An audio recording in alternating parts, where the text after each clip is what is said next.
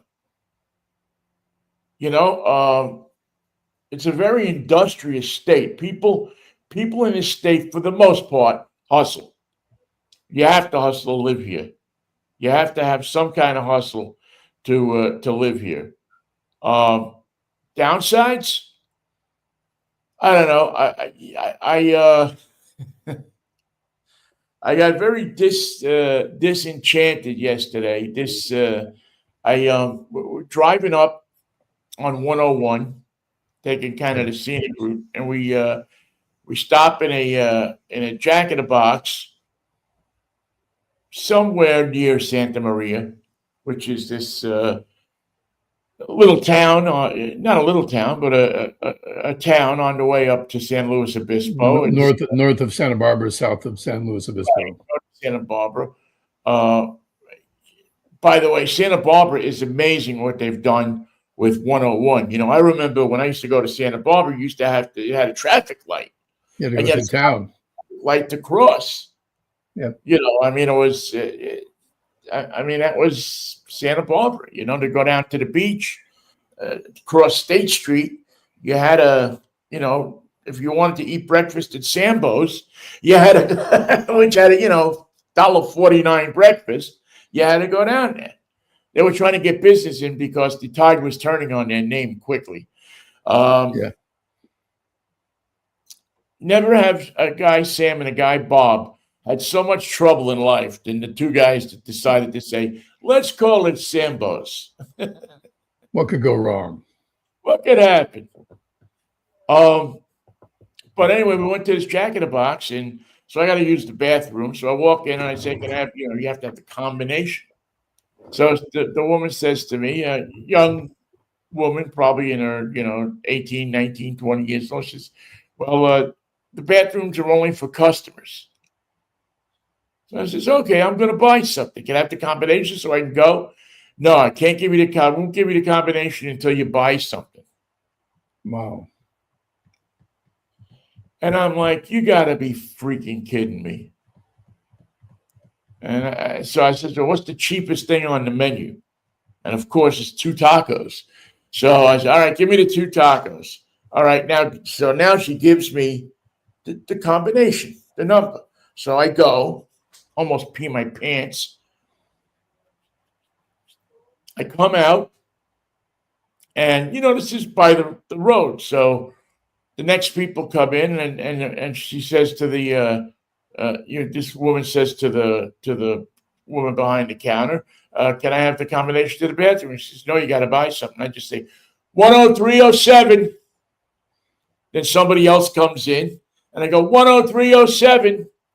Then my daughter came in, and she said 10307.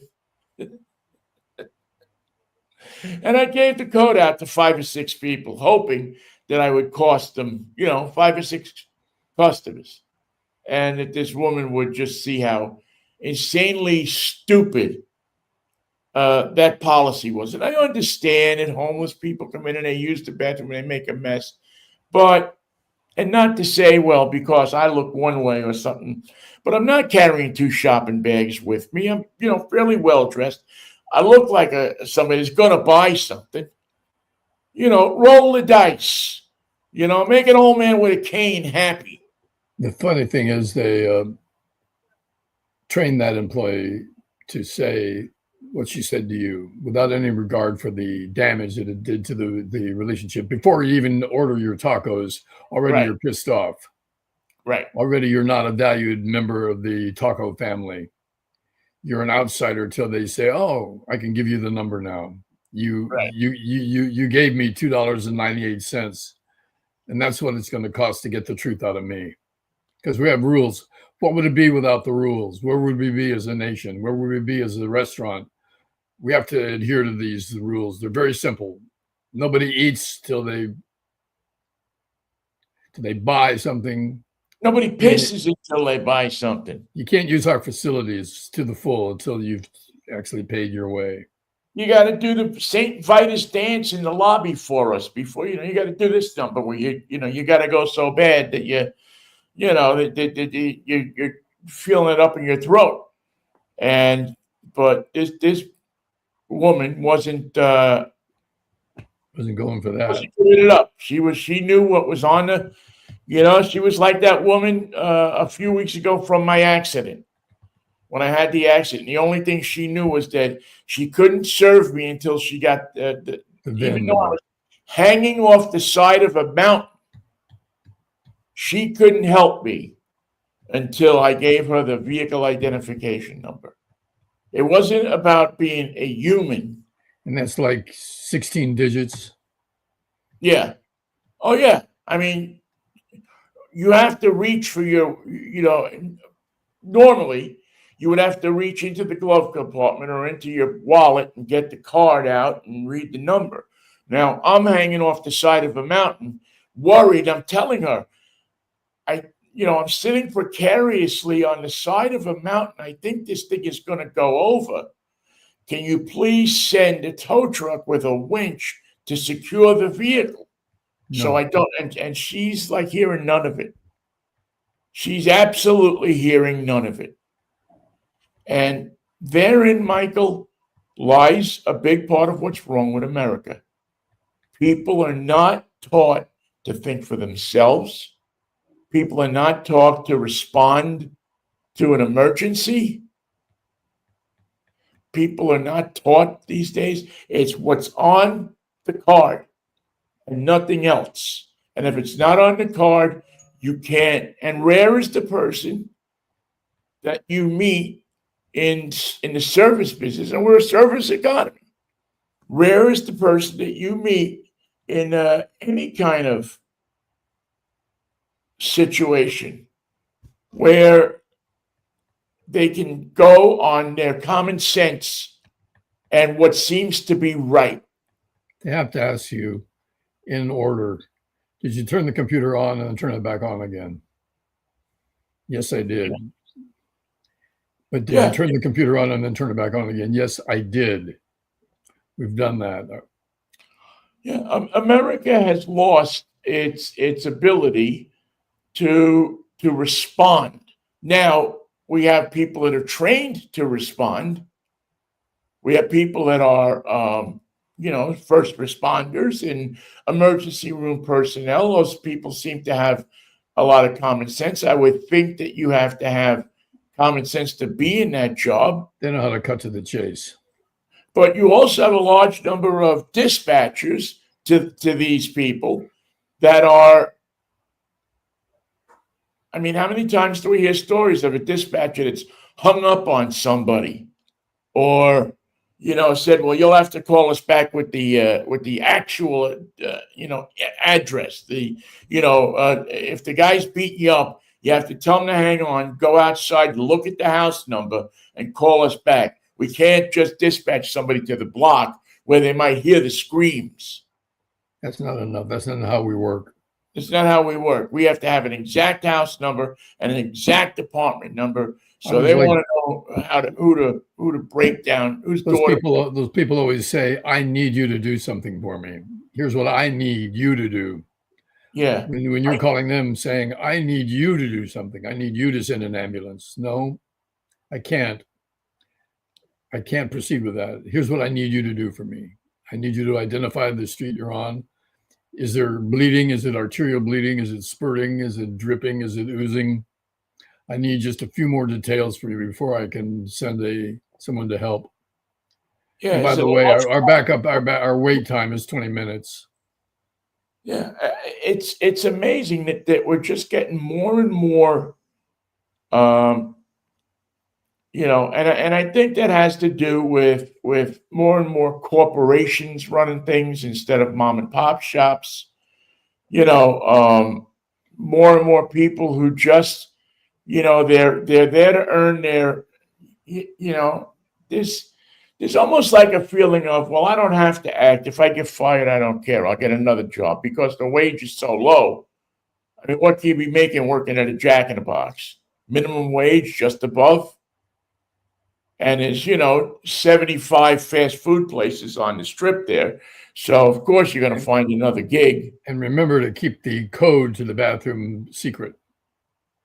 Right? You don't want to let that out, because that could really be a problem.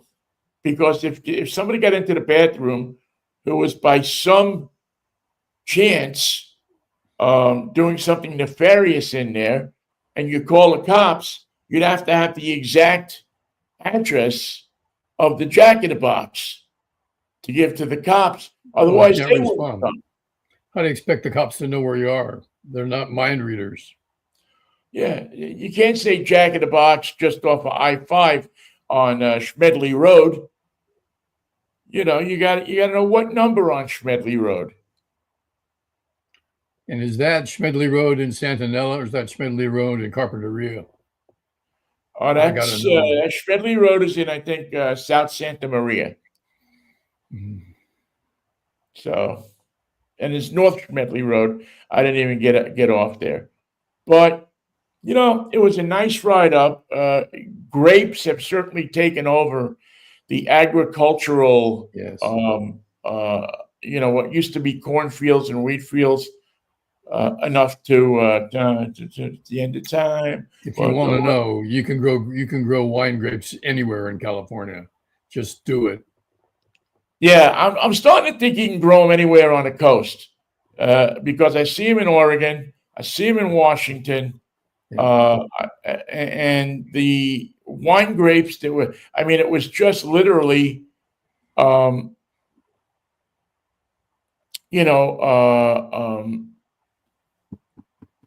fields and fields of wine grapes. Vineyard after vineyard.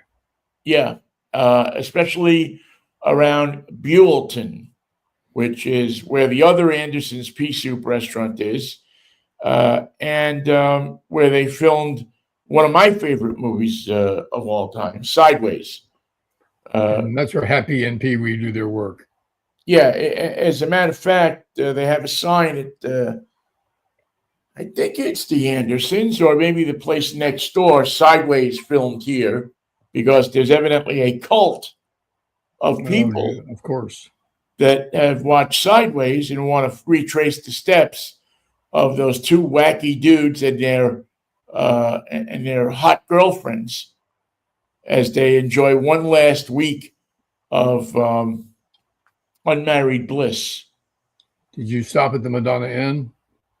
We did not stop at the Madonna Inn. We were going to have dinner there, and time just kind of got away from us. Yeah, so we saw it. It's full lit up glory, and I promised my daughter that we will get back there at some point and have dinner there. But we did that. We didn't stop at the Madonna Inn, and it got dark, so we didn't go to the James Dean crash site, which I also had wanted to go to, because it'll be 70 years the end of the month that James Dean was killed in that accident.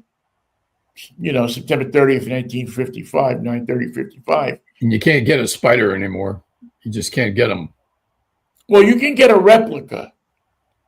You can buy, they still make the replicas. So you can get a Volkswagen chassis, if you can find one, a Beetle chassis, and have a plastic body that looks like a spider dropped onto it. And Porsche makes that, or some custom? No, so it's a independent company. And so you could you could take that, but the people there will know that it's a replica, that it's a fake, it's a phony. It's not the real thing. From 20 feet, it looks like the real thing. And I've even heard stories of people who have bought the replica thinking it's the real spider. And then found out that this car that they thought was worth $100,000, and they probably paid $90,000 for, is in reality a $50,000 confection. Model car. But welcome to America. That's what it's.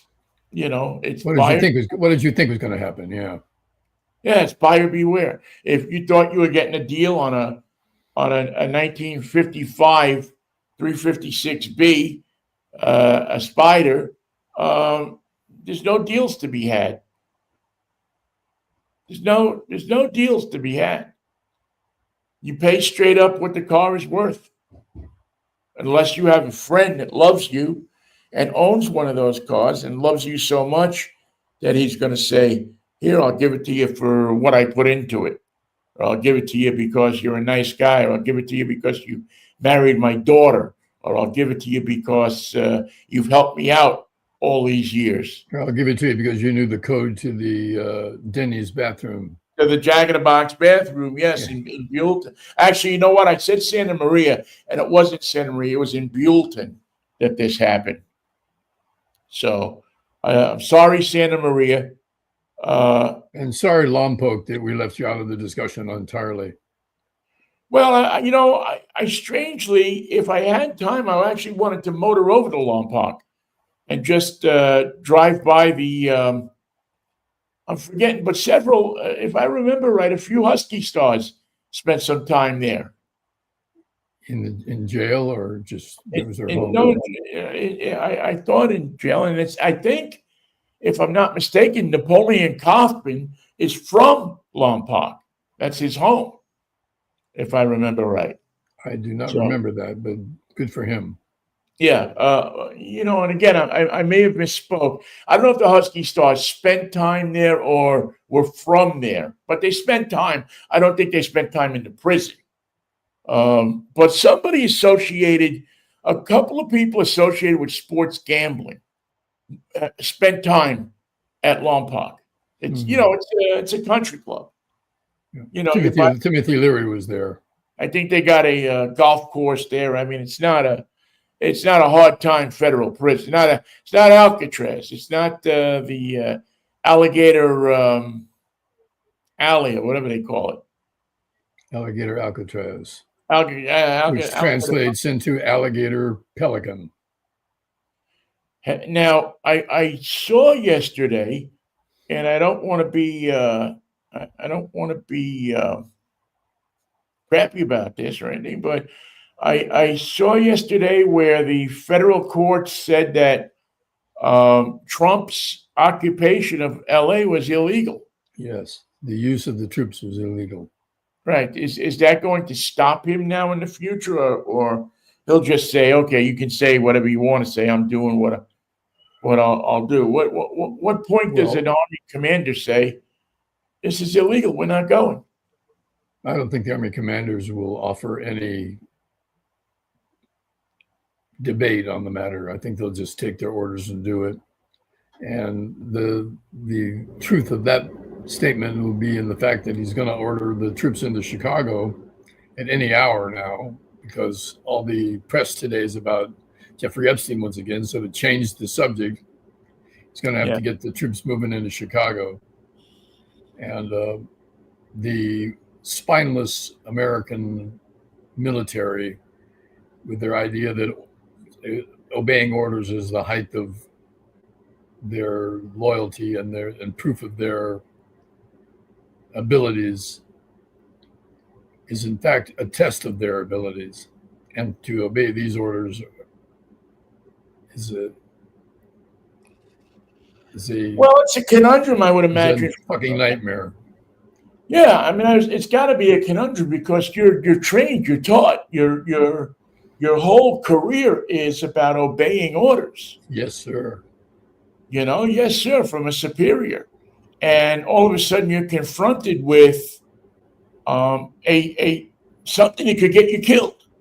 I mean, literally, I believe that would be, if you disobeyed orders, you could be tried for treason. Now, I don't know if they would take it to that conclusion, but you certainly could lose your pension, your Army pension. You could be court-martialed. Be court-martialed, and who the hell wants to go through that? It'd be another one of the Trump exercises where he bleeds people dry through legal fees to make them afraid of him, and that's the other part of the American mystery today. That's what's wrong with Eric Trump. He's afraid of his father. Yeah, I don't know what's. I think he's trying to gear up to run for his father uh, when uh, when the year number 8 of this horror show rolls around. Um, Either Eric or the other stooge, either Ide or Kusei, will be ready, willing, and able to be drafted as a presidential candidate. And they got all that cyber cash tied up in their whatever it's called. What's the name of the Trump phony Oh money? yeah, the Trump coins, Yeah, um, that'll be enough to get him on the television in 25 states. they got he doesn't even need to have his own cash. I mean, he's got enough people that will back him. Probably not as many people as before, but he's still got some pretty rich dudes that will kick in money because they want to keep this ride that they're getting going.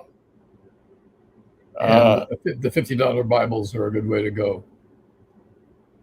$50 Bibles a pocket change for the boys. That's money so they can go take a vacation to wherever scumbags take vacations to. Epstein Island. Epstein Island. Yeah, I'm sure that the island is still there, and I'm sure it's still open for business. Oh, yeah. Some things don't change. Yeah. So that's the deal there. They'll be around. And did you see who got into a car accident? I heard about some of the, I'm trying to think. Tell me. Giuliani. Oh, yeah, quite a car accident. Yeah, quite a car accident.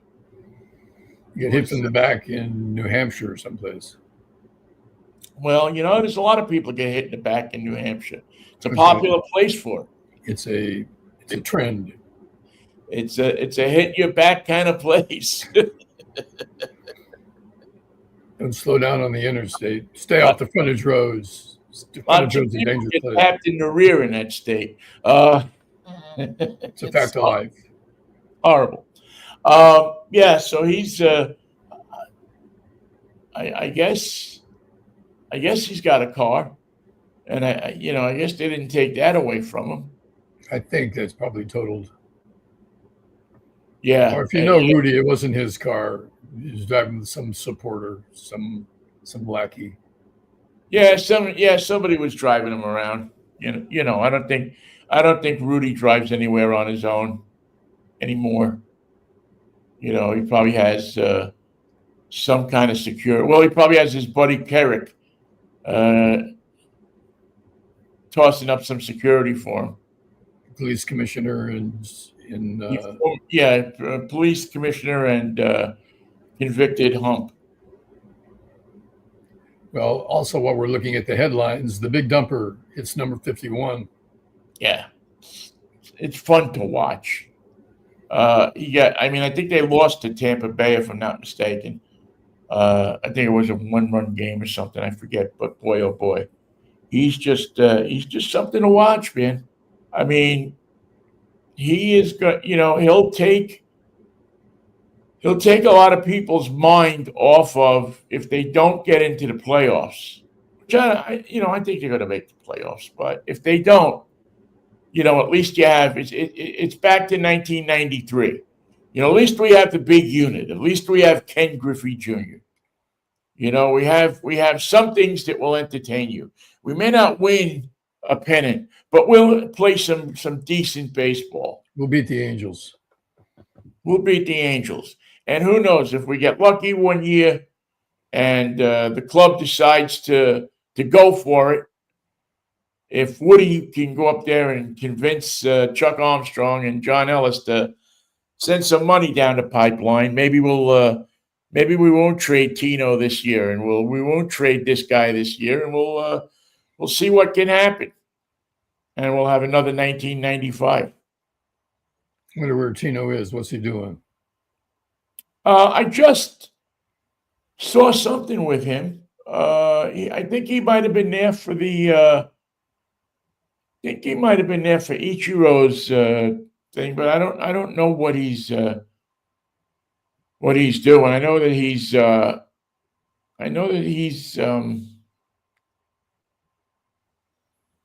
oh, they canceled the old timers game this year, I think, for the Yankees. I think because I know he was participating in that. And the Mets are going to have theirs. They call it now Alumni Day. So I used to like the old ones where they would bring the team in, and every year one of the old guys would clock a ball over the fence. Yep. Who was it that year that hit the home run in the All-Star when they did it in the All-Star game? Luke Applin hit a home run. I don't know, he was 84 years old or something. he slapped it over the fence. It's out of here. And I think they had to carry him the last 90 feet. Oh, man. So, yes, the trip will continue, and we're here in San Mateo for the next few days, and have a little time with the family, which I love. I do too. Good job, Ben. All right, I'll see you Friday for a Freaky Friday, and it'll be a fractious Freaky Friday. Yes, and then yes, Friday will be a little crazy, man. It's bearing down on a big day for me on Sunday, so I'll be crazier than ever on Friday because I'm celebrating my last days of being 69. Well, 70s are interesting. I'm going to find out what the 80s are like before you, but I'll let you know. All right, man. I will see you on Friday if the Lord's willing, the creek don't rise, Mikey. Great, Ben. Thanks. Peace, love, and Manischewitz to everybody. Bye-bye. Thank you for listening, too. We appreciate it. Manischewitz grows everywhere in California. Always appreciate it. See you, Mikey.